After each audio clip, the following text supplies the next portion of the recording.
Assalamualaikum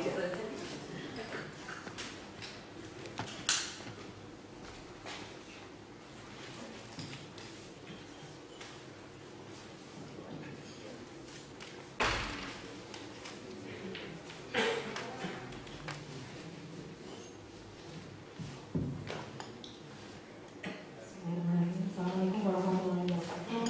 Good morning, everyone, and I want to present about my research titled The Economic Valuation on Flood Effect in Central Java, Indonesia. And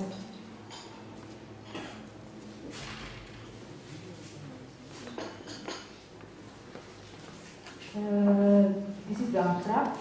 So this paper is your identification and mapping flood area in Central Java, and it uses the geography information system. And then the economic valuation of flood, we use the contingent valuation method. And the point of this paper is about the local wisdom. So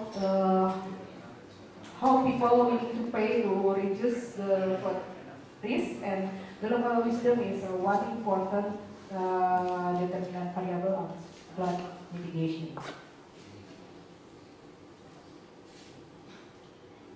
And several areas in Indonesia are available for disaster. So it is give a negative impact to national stock of paddy as important food generation. As we know, we are Indonesian people. Always said, I have no eat if we not eat like rice. So the paddy is important. And flood happened in 51.24% in sub-district in Central Java province in the last 10 years. And this study is marked flood vulnerable area and focused in Sragen, Surakarta, and Sukoharjo, which have higher risk comparing with the other area. You can see in the map. Oops.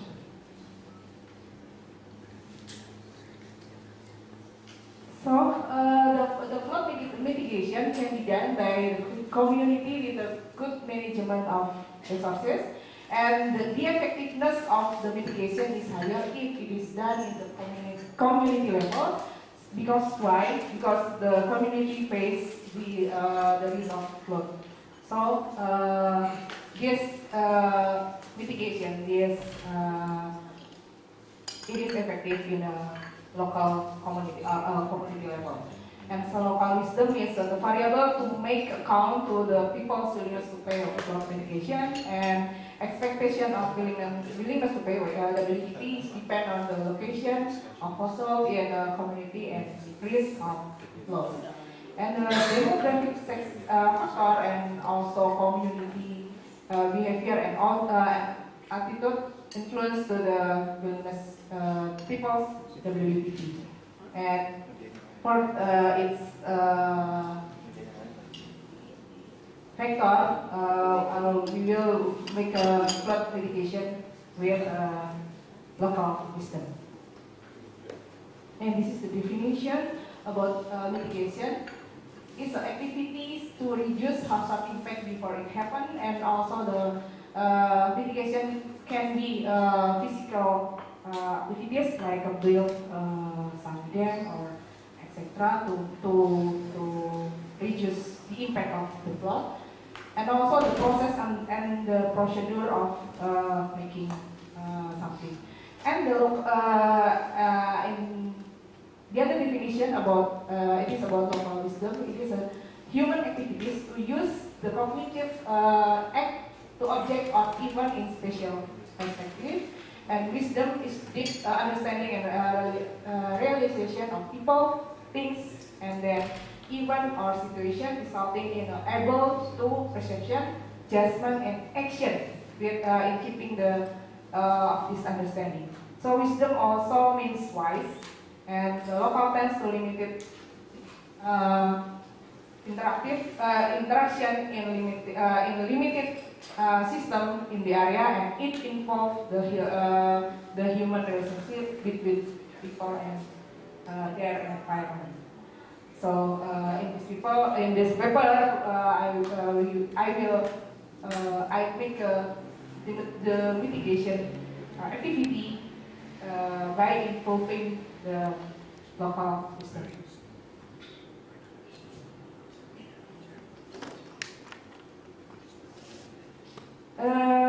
This is the objection, like I said before in the abstract.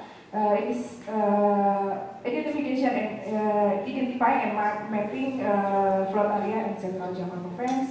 It is used geographic GIS, and valuation for flood use local wisdom is important variable, and it is used continuous valuation method. And the point of view is the research in disaster on economic, social, and also cultural point of view means the local wisdom. And CVM used to estimate the determinate factors of WTP to reduce the flood risk.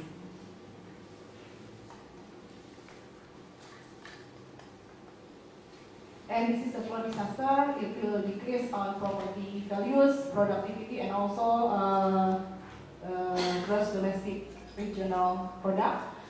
And it will, in this paper, will mapping on a flood area in Central Java province, and also make a valuation on flood risk and local wisdom as an important variable. And the output is map the area, and then WTP for flood mitigation, and also local wisdom contribution. And this is the outcome about the flood mitigation model. This is the area of paddy area, and flood happened in this area.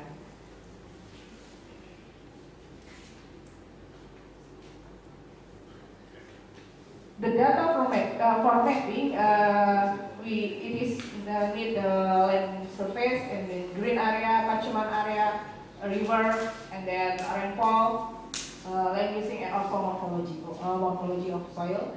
And also villages and districts are of food disaster, and demography, socio-economic condition, and also topography. And the resource is from Statistical Bureau, Meteorology and Geophysical Board, and Planning, Regional Planning and Development Board, and National Survey and Mapping Coordination Board, and also the local government of Central Java. The analysis tool is GIS. This is the map.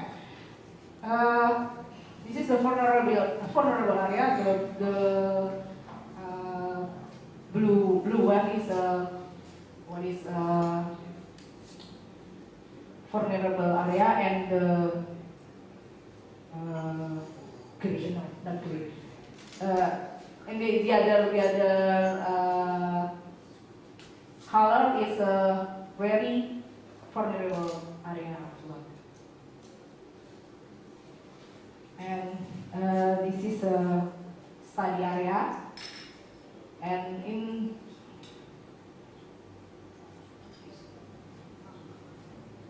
okay, we can see the higher area of flood is in the middle of study area. So it is about Sukoharjo, Sragen, and also Surakarta. Okay.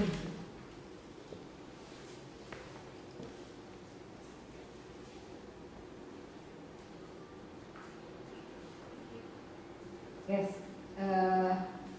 this one in the middle, Surakarta here, and then Sukoharjo here, and Sragen here. And this is the economic disaster. This is the figure that people who flood.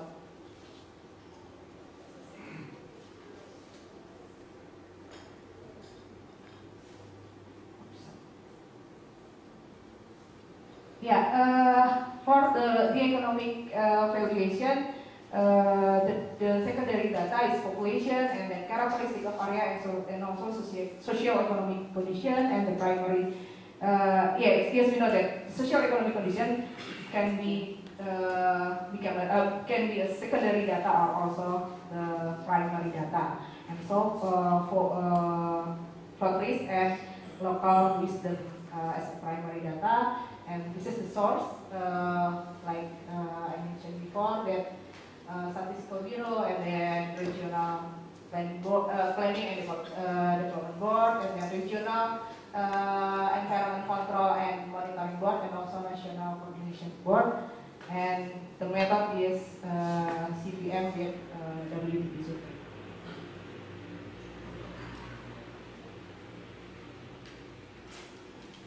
Yeah, this is the model that W mitigation is the function of socio-economic variable. There is income, education, landowner, and then family size. And the risk is about risk loss. And this is the local wisdom is a private saving from non-agriculture agriculture income, and then saving a part of agriculture product and sell it directly. It is the saving is in greenery, and then informal credit and diversification. And this is the model and the result. And yes, from the result, we can see that all of the variables have influences to the WBP flood mitigation. And the future research or it is become on a policy implication that mitigation on vulnerable area, it is the important thing. And the local wisdom is a strength should be consideration in flood area, and the community building and also the local wisdom are needed to mitigate more effective. And we know that based on the result, the sale of part agriculture product and sell periodically is a local wisdom for mitigation, and it almost the most people farmer do. So welfare the farmer will become decreased. So it needs the awareness, maybe such as disaster insurance or something like that. And for the next research, benefit cost analysis maybe can be used to decide the alternative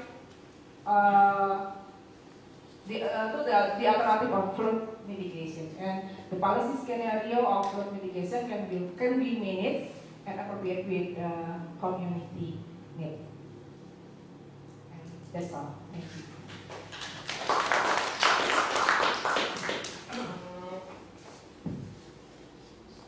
Thank you, Bu Evi. Now I call Pak Sudi Mungkasi from Maret University to give his comment.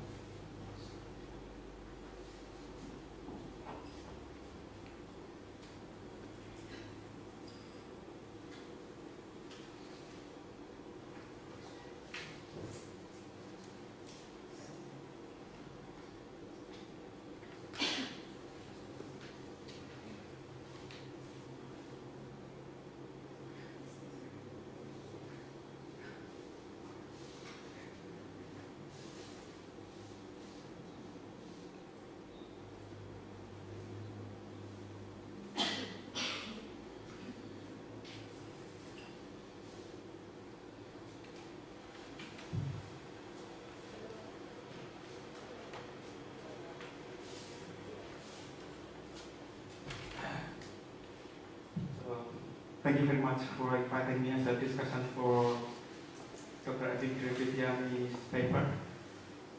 I read the paper of Dr. Evi.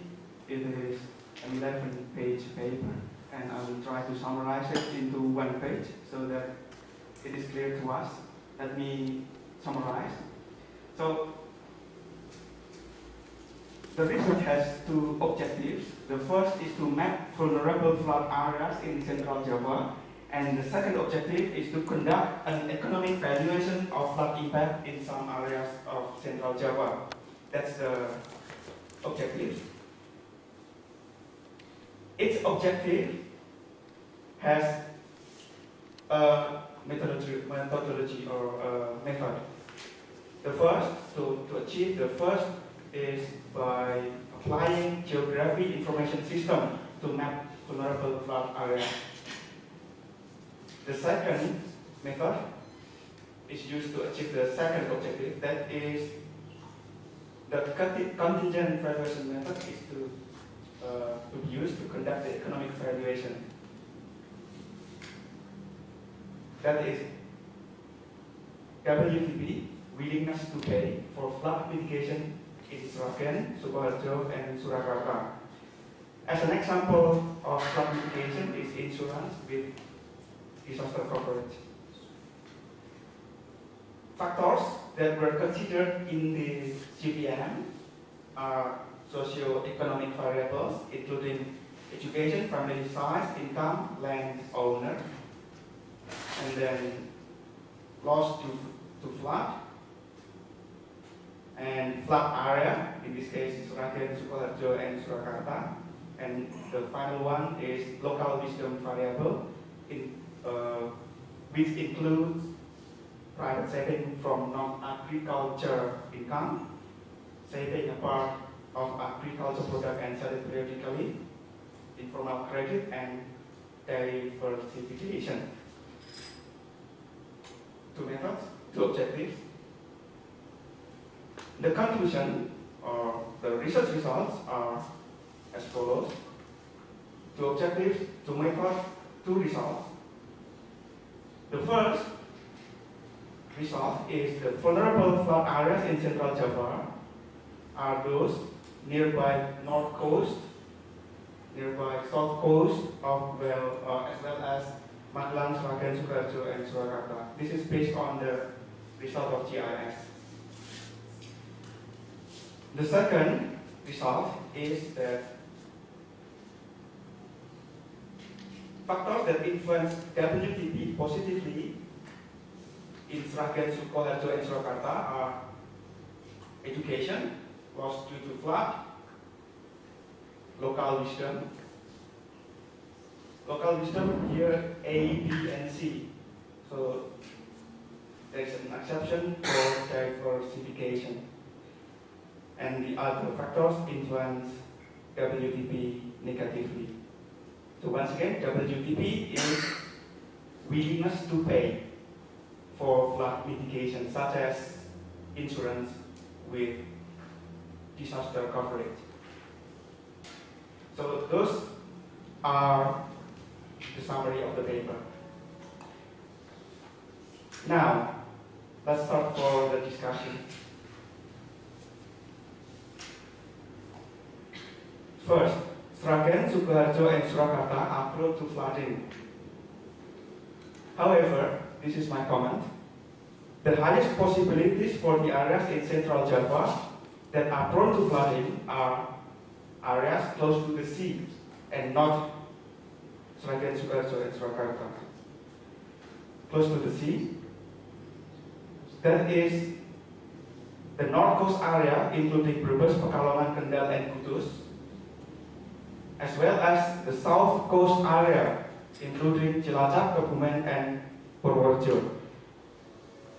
This is shown in figure 1. Hopefully I can find figure 1 here.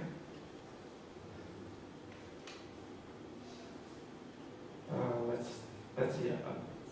Here it is. So here, the dark color, this area is prone to flooding with high possibility rather than the other areas. So basically, areas close to the sea are prone to flooding. So my comment here, there should be some reasons why the author, which is Dr. Gravitiani, is more interested in focusing the study on Sragen, Sukoharjo, and Surakarta. Unfortunately, these reasons are not explained in the paper. The second comment. There may be other factors that is other than those studied in the paper that influence WTP. This comment, so you can address it or not, it's up to you. The third comment. The author mentioned that local wisdom variables influence WTP significantly. However, if you look at the research results, so the LWTP MIP model, so this is the model, the result of the research. Local wisdom variables, GMIT1, GMIT2, GMIT3, and GMIT4 has small coefficients. If you look at this is 0.143, and then 0.011, 0.074, and so on. So if you look at that, this means that the significance of local wisdom variables is still lower than the variables for landowner. This is 0.194, and then loss due to flood, 0.58, and the areas themselves, wilayah 1, wilayah 2, wilayah 3. So this is big coefficient. 2 points, that's 2 points. So that's my third comment. So actually local wisdom, well, we can say it's significant, but the level of significance is still lower than those variables. The fourth, as it has been mentioned before, that this result can be cross-checked by a benefit cost analysis or any other method in future.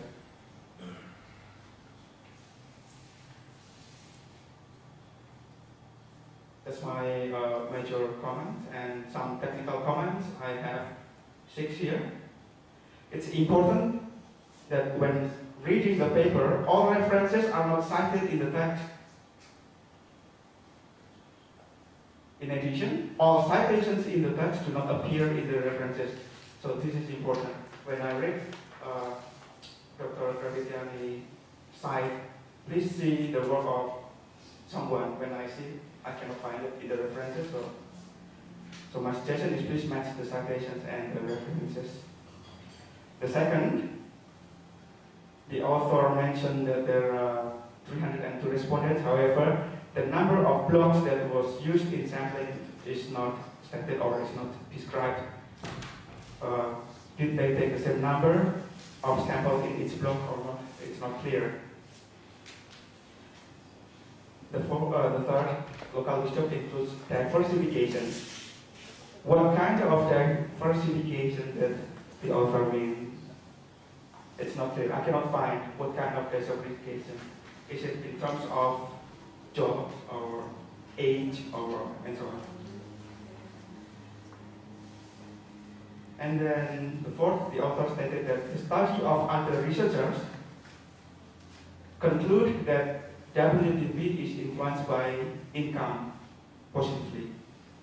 And then this is in contrast to the new finding that income influence WTP negatively. My question is, are those researchers consider the same areas that is Sragen, Sukoharjo, and Surakarta in their study or not? It's not clear. I'm afraid if they used different areas of study, and it's impact, economic impact, and it's minor, I think. And the sixth, so local wisdom, it is considered as dummy variables, but they seem to be significant. It's not clear that from here, from the research results, what is the criterion that a variable is said to be significant? So, yeah.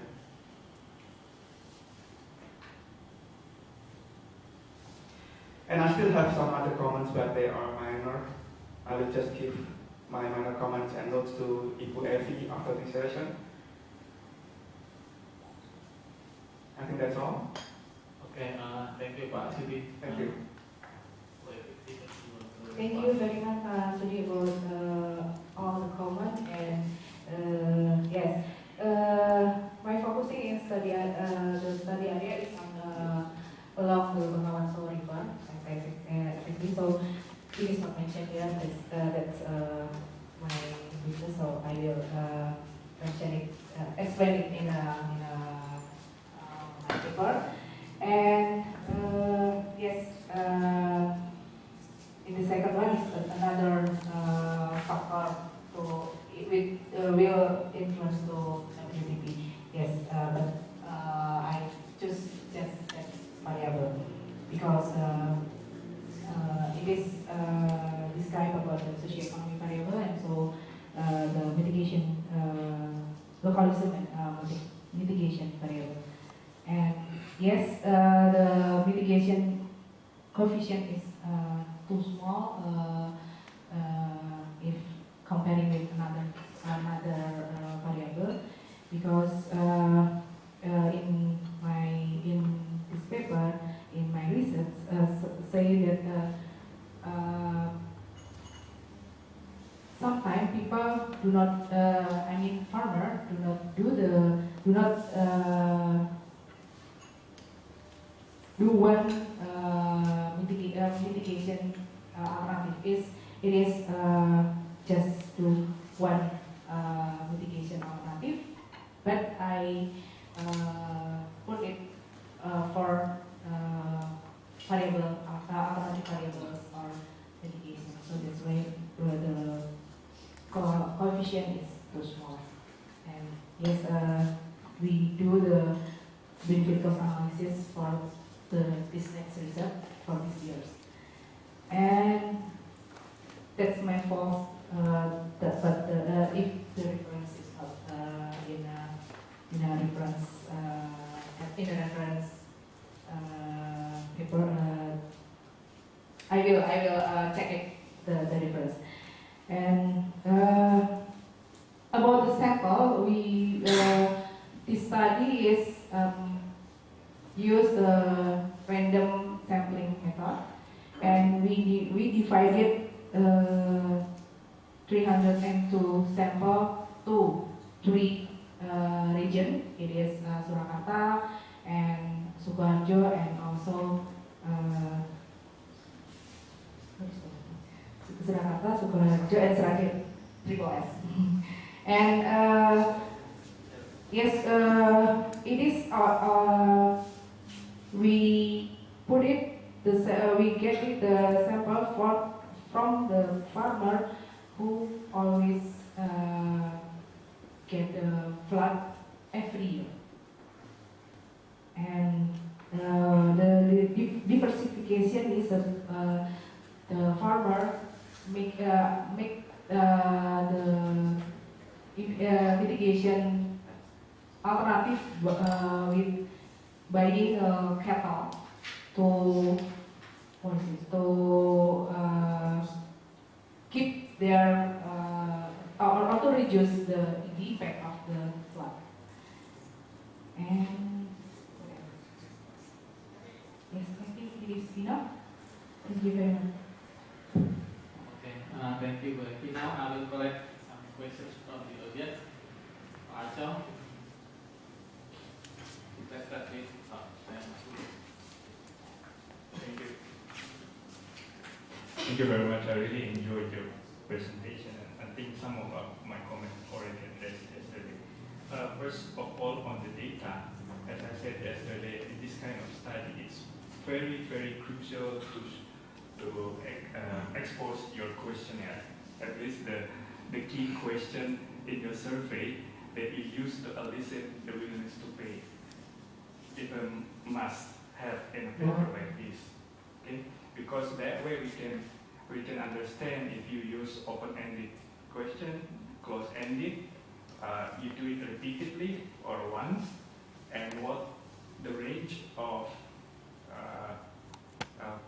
values or prices that you ask your respondent as to whether or not they are willing to pay for the mitigation.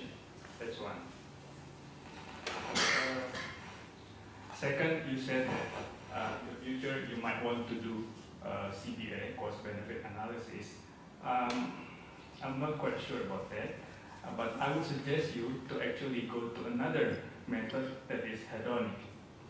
I'm a big fan of hedonic studies, so that's my bias. But if you can have data on housing prices in these areas, that is very good, because you have data on flood, you have in your other survey, you have the willingness to pay. You can actually combine this, and then you can use hedonic to at least to cross-check your result and actually come up with very rich story. So you use house price as surrogate for the willingness to pay for the communities around the areas. Okay. Last one, GIS. Again, GIS here is, well, I would put it this way: if you strip all the GIS thing from the paper, the paper still holds.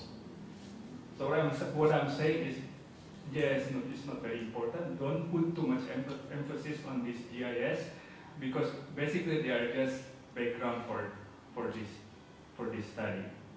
Thank you. Thank you, Pak Aceh. Mas Sudi? Well, again, same as Aceh, thank you for the presentation. It's an interesting topic. I have some small questions. One is this GIS data on the map of flood probability of fault. Is this based on information that we have from borders or farmers' opinion, or it is you calculate it based on the contour of the land, elevation, slope, and then rainfall data? Because if it is the opinion of your respondent, and you have an issue of self-reporting, so probably not that objective. And second is that on your sample, you mentioned that your sample is on random, but among farmers who has flood every year. So then the question is, what kind of population that you're trying to explain? If it is willingness to the whole population, you certainly has a selection issue. Yeah.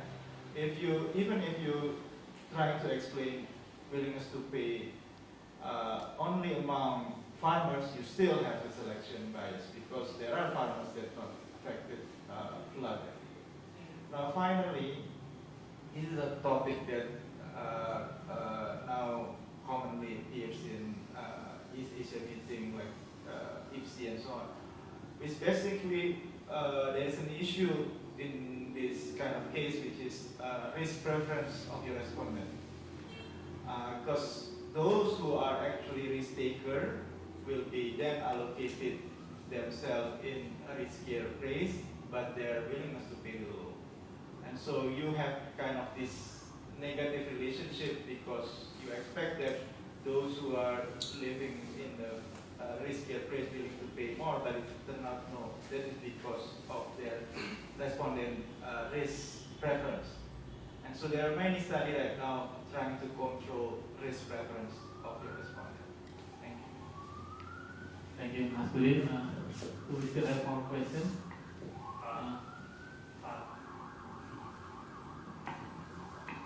No? Okay. If not, maybe I will add one more question. How actually do you derive the variables for the local wisdom? You define local wisdom as deep understandings of the local people. But then how do you methodologically come up with those four variables? Is there a method, or just look at the literature, or just speaking? So maybe you can respond to all. Yeah, I will respond to the last question first. Yes, to derive this local wisdom is the localism or the all variables. On the local wisdom, yes.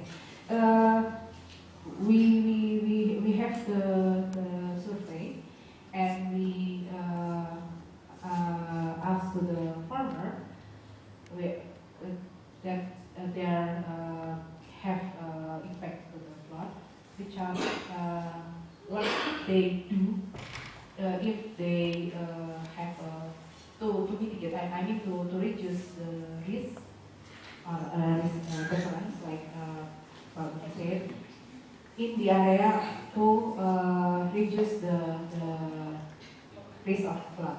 So they answer for the four variable. So that's why I put it in the list. And I read in several reference. So they say the reference said that so that the local wisdom is roughly like this variable. And thank you for Pak Jo and Pak Budi's comment. And yes,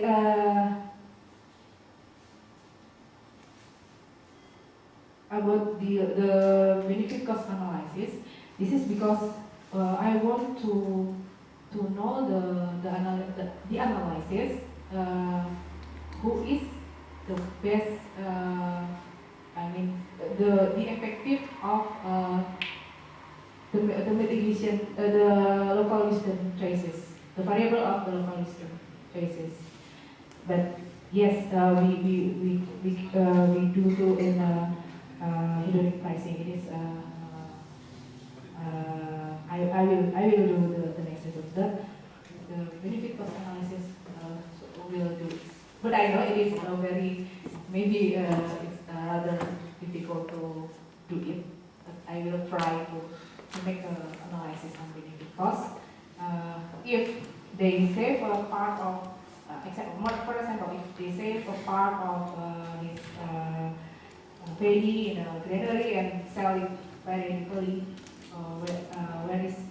what is the benefit and what is the cost and something. And the GIS data on the map. Yes, I put it in, from the secondary data. So I have data about the several data to make a map in, and it is a table form, and I put it into the map. And about the population, yes, I agree with you that this is the population, selected population, because it is only the farmer who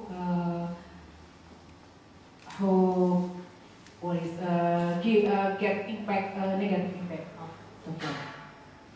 And that's all. Thank you. Okay, thank you. I think the other comments from Acho and Budi on putting the questionnaire and the hedonic and everything can be incorporated into revisions of the paper. Right now the paper is still rather short, so you still have a lot of scope to add more importantly. Thank you. Let's give applause to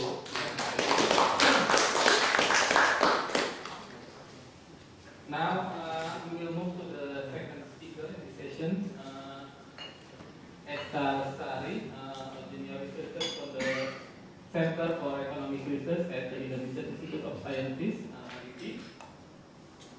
She will talk about development of Indonesia financial linkage, and later her presentation will be discussed by Kadek Sutrisna from LPN.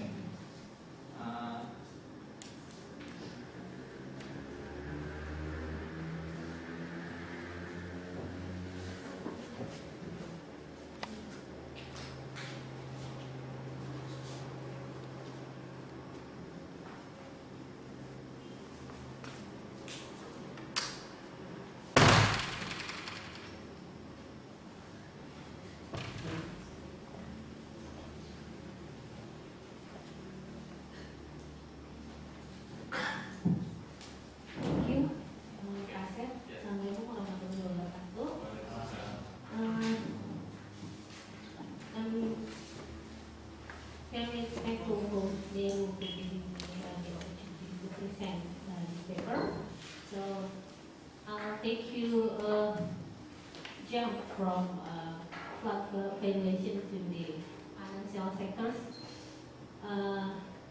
especially the equity markets in Indonesia. So I'm gonna talking about the development of Indonesian financial markets for the past 15 years after the reform era.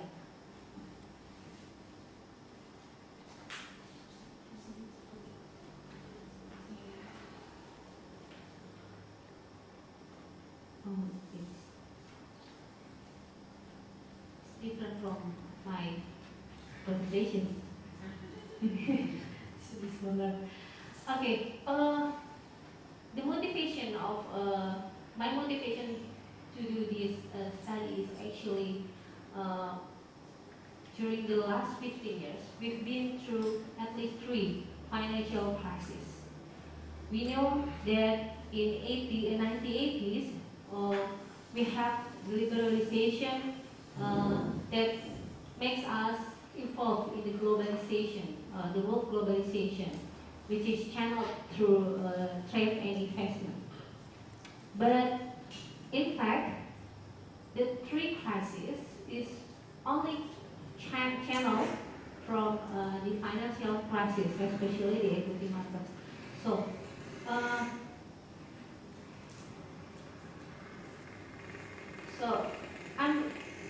I'm actually curious about how the degree of integration of the financial sectors in Indonesia have affected how Indonesia cope with the crisis and the transformation about the financial sectors in Indonesia and the pattern of the spillover effects between countries.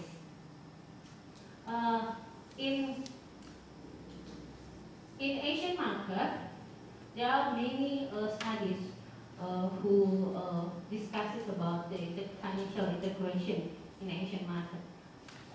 Well, what's the difference between those papers is actually because I'm concerned only in Indonesia and I'm concerned on those 3 crises and its transformations of the spillover effect. Okay.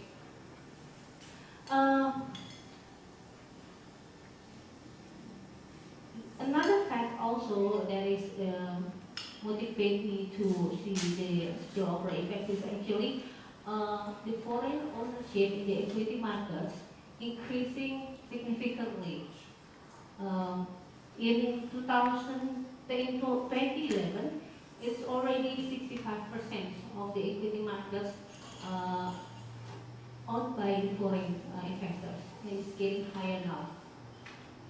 So, with the increasing share of the foreign ownership in the equity markets, will it bring benefit or cost for Indonesian equity markets? So this is the objective of my study.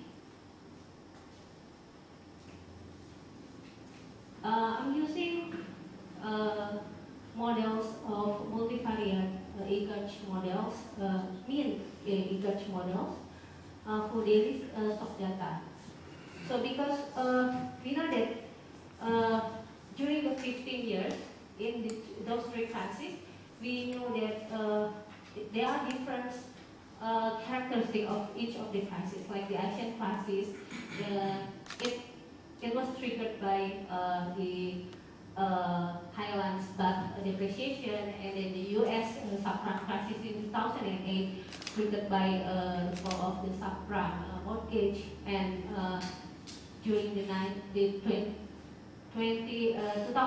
and 2011, it's more like a European crisis, which is triggered by debt trap in the European countries, especially European Union countries. So I'm including several equity markets from those countries, the Asian countries, the US countries, and also the European countries. The Asian countries, I'm including Singapore, Malaysia, China, Japan, Korea, India. And for the US crisis, I'm using S&P index and also DAX index for German and FTSE for England to represent the European crisis. So basically, I'm simulating 5 models here. Model 1, I'm including the whole period between 1997 to 2008 and 2013, and then the Asian crisis between July 97 to 2002, and then this is the stable period prior to the US crisis in 2002 until 2008, and then after that the US crisis 2008 until 2009, and finally is the European crisis 2009 and until 2013. So basically, this is we can figure out what happened in the equity markets with those range of period. This is the model 1, the whole period, and then model 2 is the Asian crisis. And in fact, we experienced a very significant increase in the prior to the US crisis, and also the US crisis in model 4 and European crisis. The model, this is the that is the mean equation and then variance equation. The first two variables, DAX, FTSE represents the equity markets of the European, and then standard S&P from the US, and then sigma, the other is the sigma for all the Asian crises. I'm using this model, Linkage mean models, because its ability to see highly frequency data, and then I'm also interested in to see the leverage effects and the trade-off between risk and return between countries. Yeah. So this is the correlation matrix. As we can see here, we can get the illustration that actually Indonesian stock markets is not really engaged to the world stock markets. Maybe only from some Asian countries, but it's quite low actually. The highest is only 31%, which is influenced from Korea, followed by Japan, India, and Malaysia. This is between 1997 to 2013. This is the estimation results of the Linkage model. This is the model 1, the whole period. We can see here that during the Asian crisis, Indonesia is engaged mostly from the Asian countries. The European countries is only from the British or England. No spillover effects from the America and China. And then after the Asian crisis, prior to the US crisis, this is the Asian crisis, the model 2 is the Asian crisis. In fact, during the Asian crisis, Indonesia's spillover effect is coming from the US markets.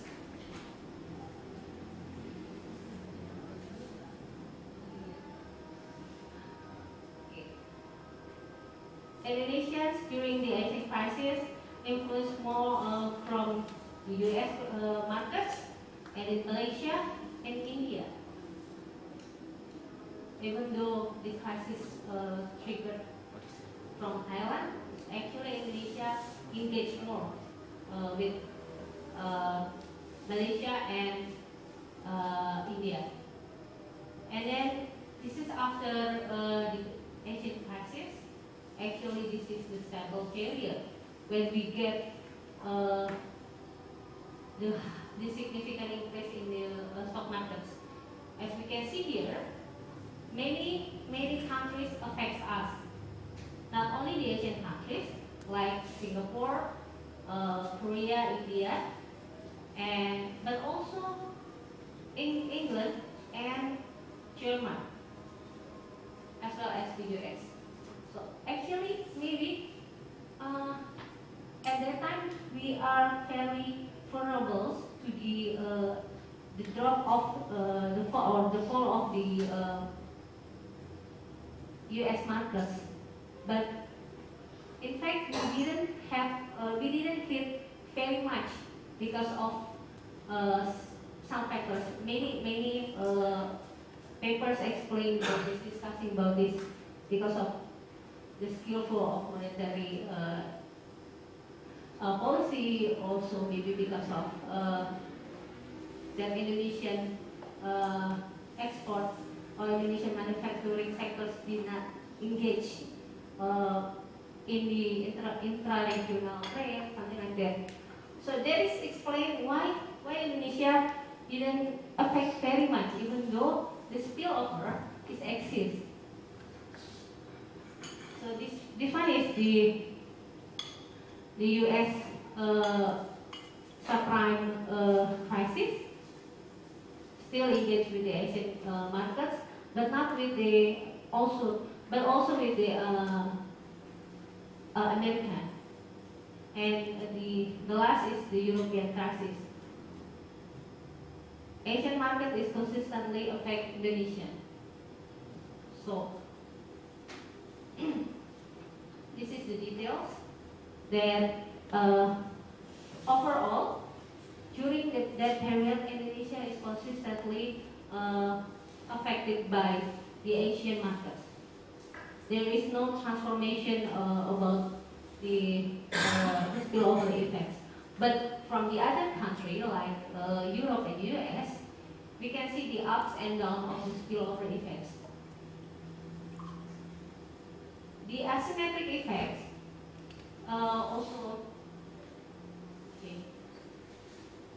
We also calculate about the trade-off between risk and return, the leverage effect, and the asymmetric effect.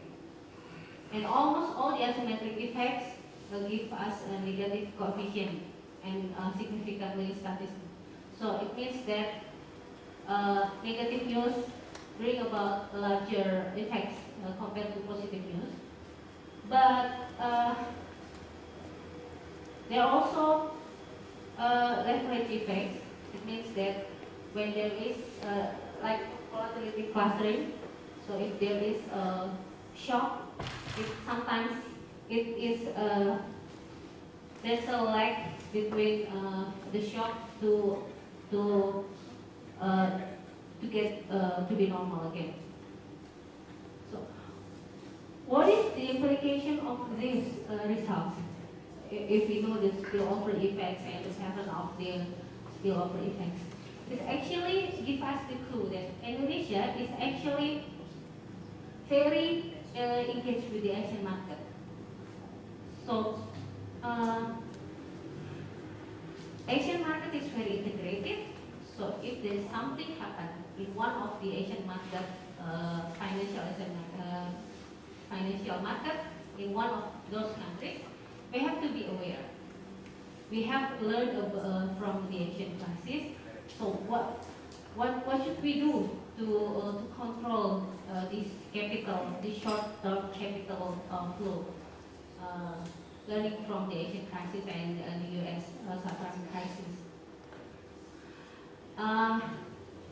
And then also, maybe we have to think more about how to switch on from the equity market to the other markets, especially banking and stock markets, to get linked to the real sectors.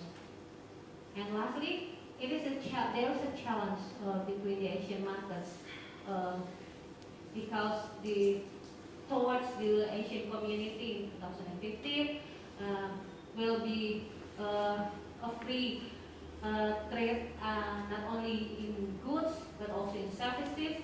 But what is the implication and the link between those markets to the financial markets to get integrated to accelerate the growth? Thank you very much. Welcome for comments. Kadek?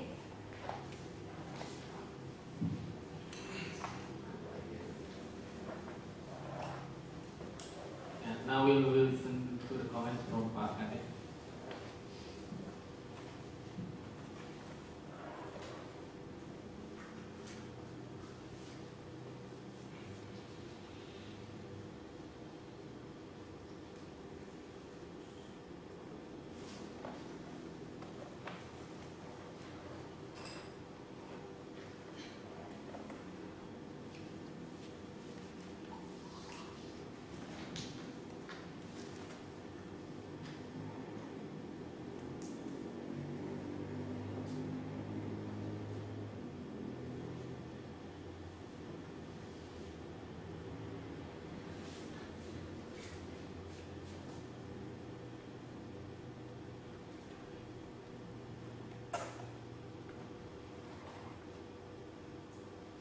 Okay, thank you very much for very well written paper by Ibu Esta Lestari on development of Indonesian financial linkage.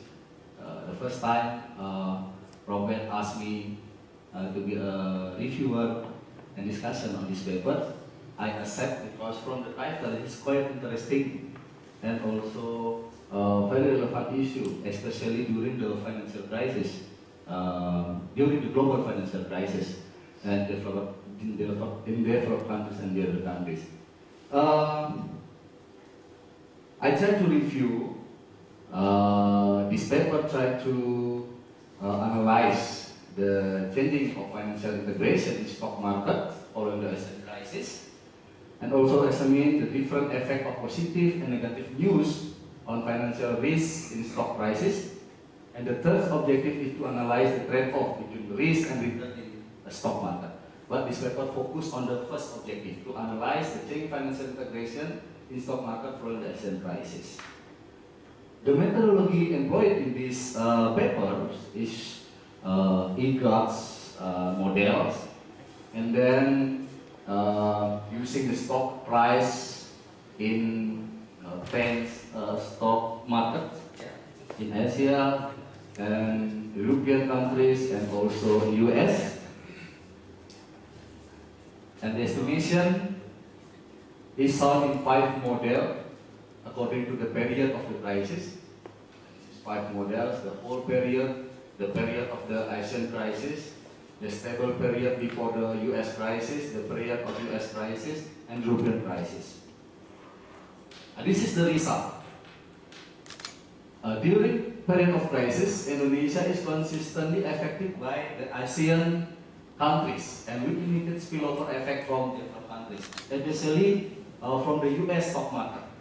This is, I think, interesting result, should be explored more by the authors, because as we know, during the financial crisis, even the stock market in the US dropped, but Indonesia take advantage from the US crisis. Because the Federal Reserve during the US crisis conduct quantitative easing policy. And this affects the results of the estimation. And we can see that there is no significant effect of the stock market in the US and the Indonesian stock market. Okay, this is the other findings, but more focus on the integrations between Indonesian stock market and the other countries' stock market. I have the general comments on this paper. The issue addressed in this paper is very relevant since there is existence of the trade-off between more integrated financial market than higher vulnerability to the crisis. One of my paper published in Linkage journal, also find that the country that is more integrated to international financial market is more by the financial crisis.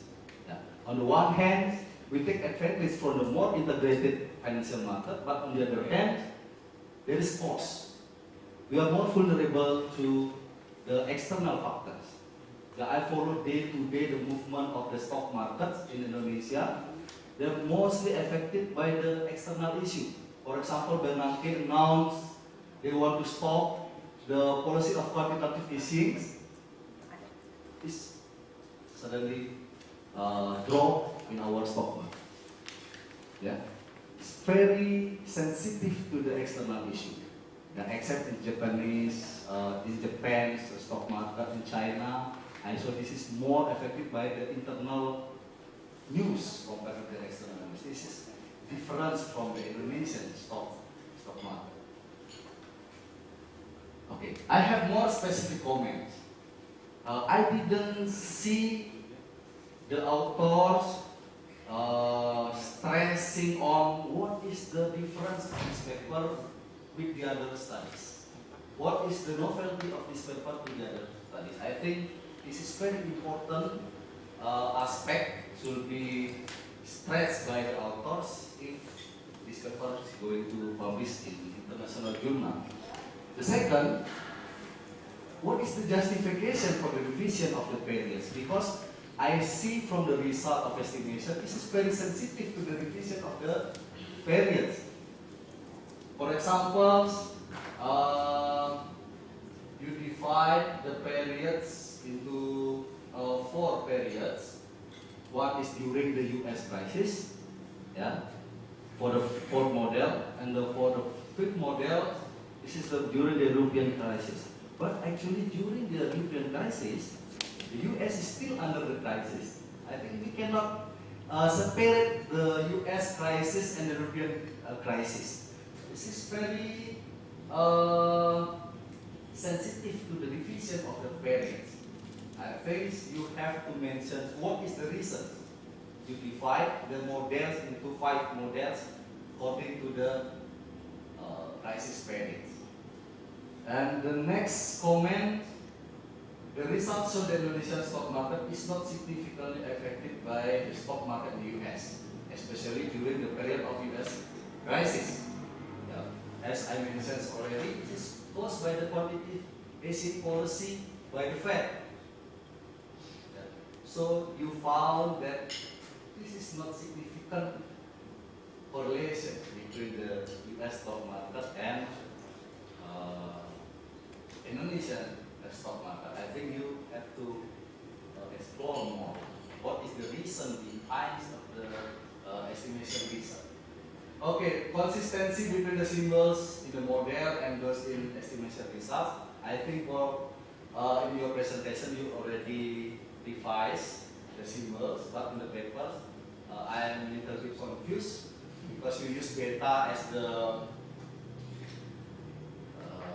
in the model use beta to indicate the trade-off between risk and return, but actually in your estimation result the beta indicates the integrations between stock market. Using IGAR's models, fine, but the weakness of this model, you cannot analyze the indirect effect of one stock market to the other stock markets.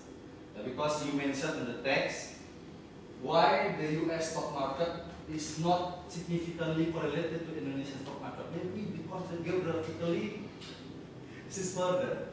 So there is transmission between the US stock market and then going to the Singaporean stock market and then to Indonesia. But from this model, we cannot see this transmission because it's only one-to-one effect. I suggest if you have enough time, you can apply our model for the further research. Then using our model, you can see the clearly transmission mechanism from one stock market to the other. This is quite interesting issue. actually. Thank you for your interesting papers and for your presentation. Thank you, Pak Kadek, for very useful comments. Bu Esta, do you have any response to this comment?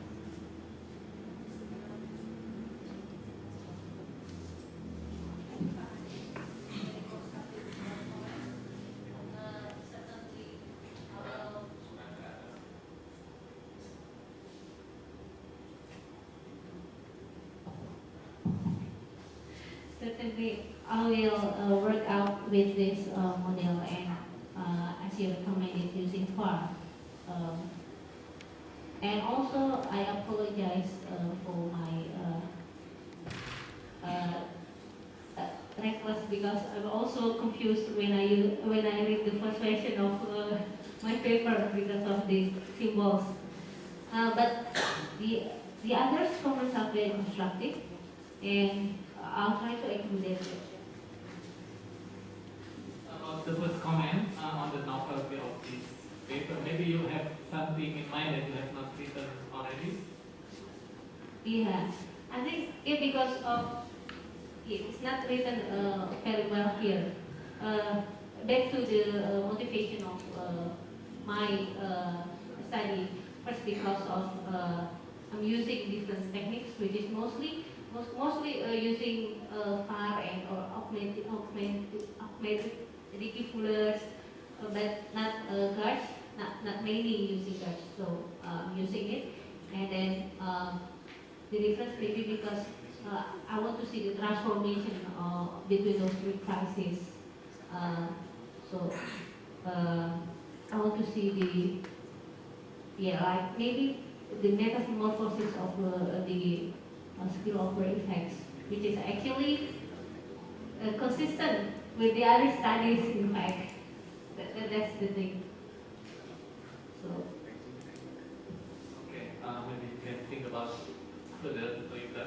But for now, I would like to open for question and answer. Pak Maman, Pak Hel, Pak Joni.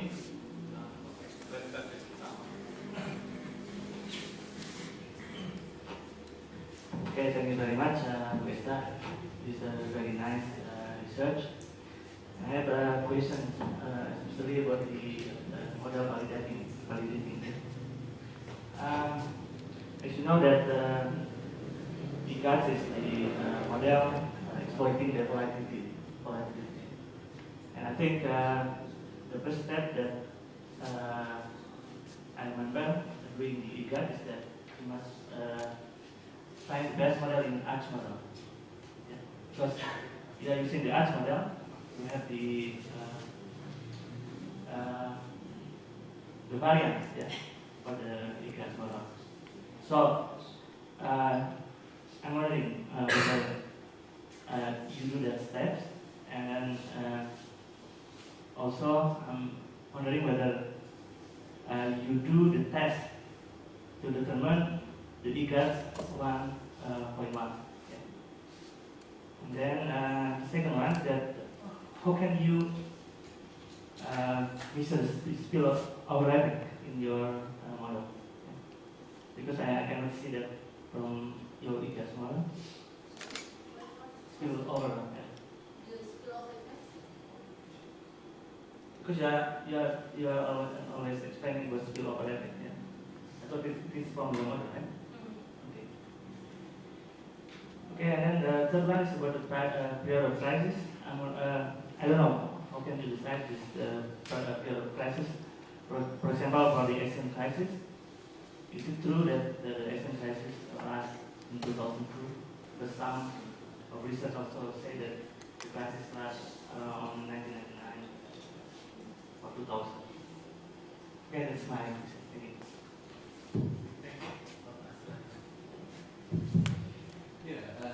Ibu Esta, selamat ya, selamat atas topik yang menarik ya, dan presentasi juga yang menarik. So I have a few questions, comments.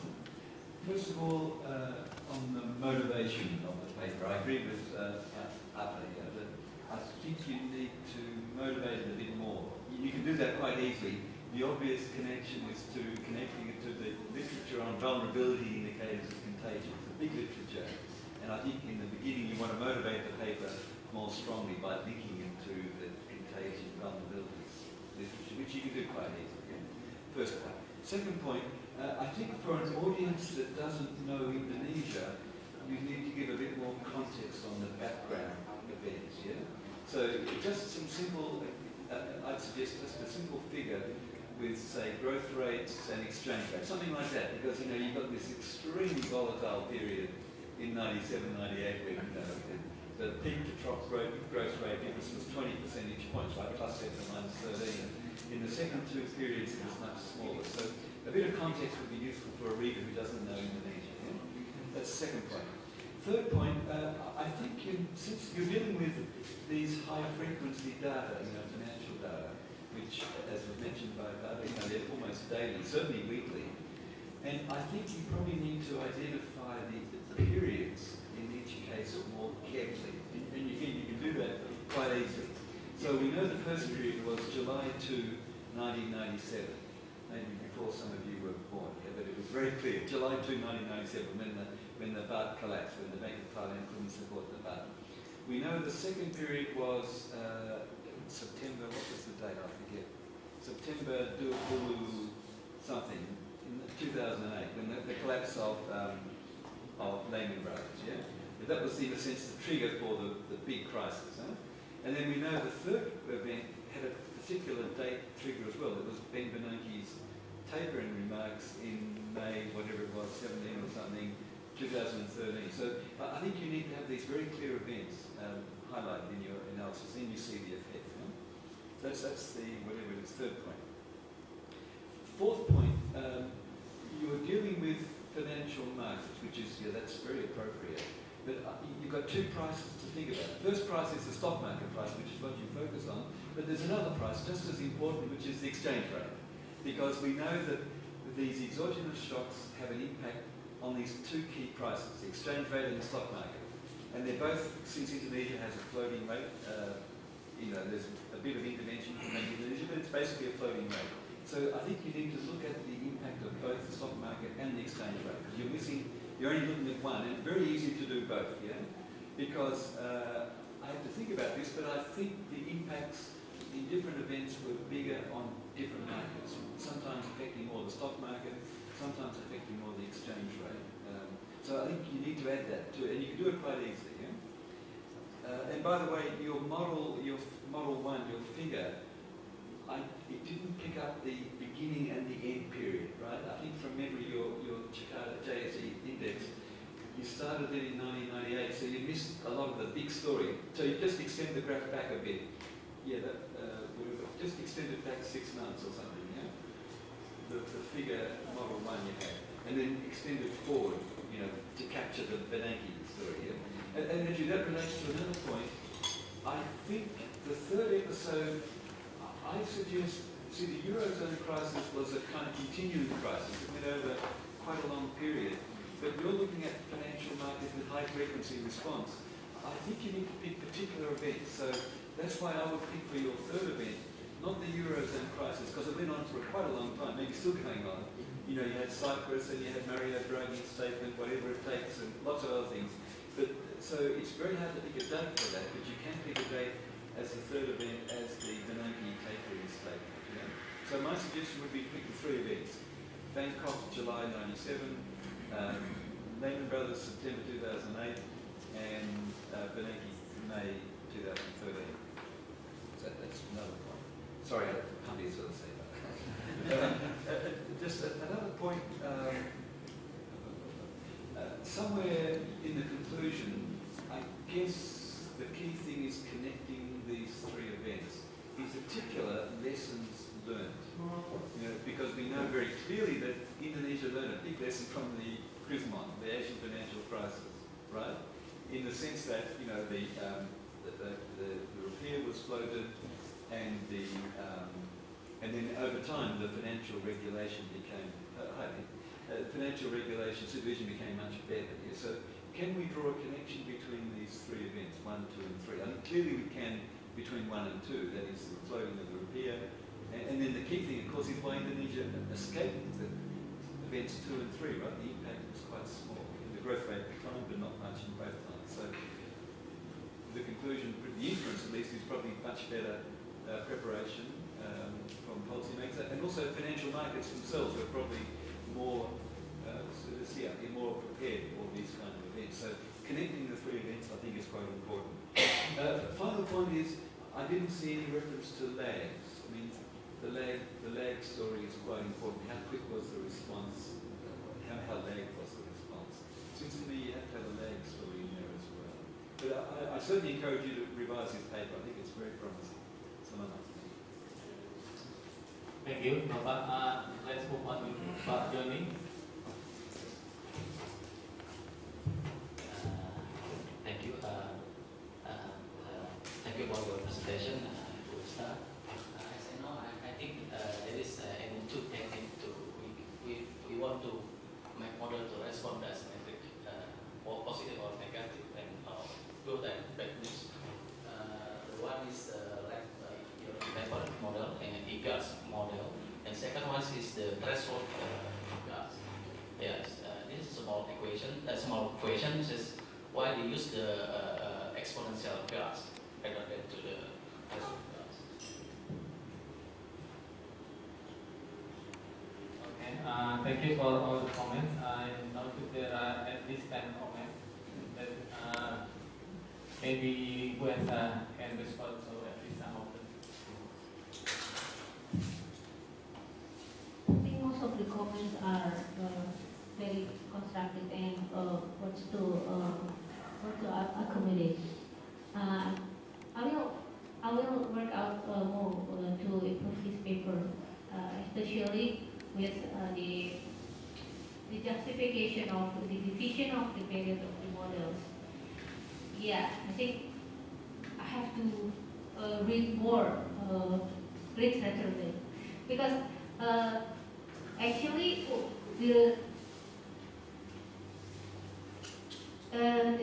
the background of the division is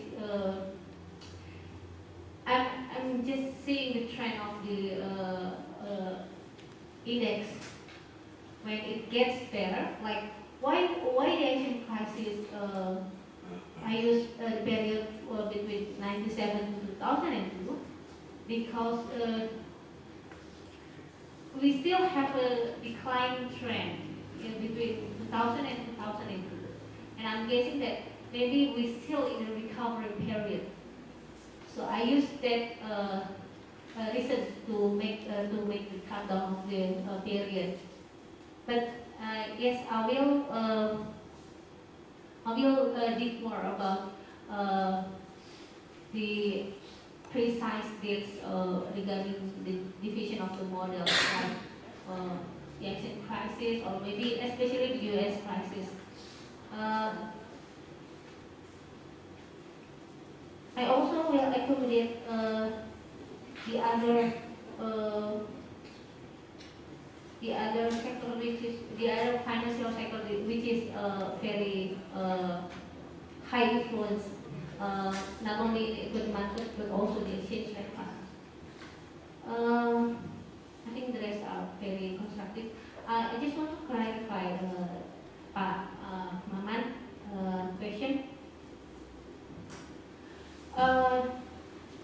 Did I use the arch model before going to the Dutch model? Yes, and it was giving me it was allowing me to go to the Dutch model because the arch models passed the conditions, and then Dutch model. Why Dutch model one? Because usually because this is high frequency data and the lag is very short. So in leg one,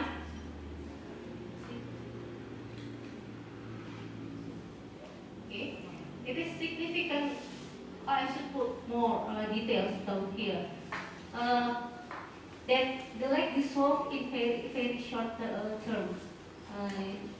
Only in leg one. So I should put some details down here regarding the statistical to see that the effect is already resolved in only like one. So, and then the spillover effect, I'm explaining about the spillover effect, but maybe it's a bit unclear. Actually, when this is significant, like the Singapore, the Singapore financial index, the Singapore index significantly affects in the Jakarta Stock Exchange, we can assume that actually there is the spillover effects from Singapore to the Jakarta Stock Exchange. So the stock market in Singapore affects the Jakarta Stock Exchange, something like that. But this is only one direction. This is the independent variables, because I didn't run the other way around. I had run it before, like this spillover between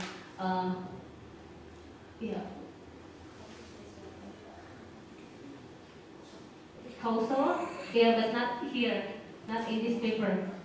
So I just using the direct effect from these markets into the Jakarta Stock Exchange. And then Pak Johnny's question, why didn't I use the threshold? Actually, this is, as far as I know, it is quite similar. And when I'm using the ifuse, I also use the threshold to represent the exponential gauge. So because they're quite similar, so I think we can use it interchangeably. Thank you. Okay, thank you. I think we are right on time at the end of this session. So I will have to close this session. If you have more questions, we can discuss while we are having lunch later. But before I close the session, I would like to introduce Ben Hilman from Knowledge Sector Initiative. Thank you for making it to come here. I'm sure you have to pass the traffic jam at Cisarua. Very bad yesterday. I don't know today. So we will end this session with a close to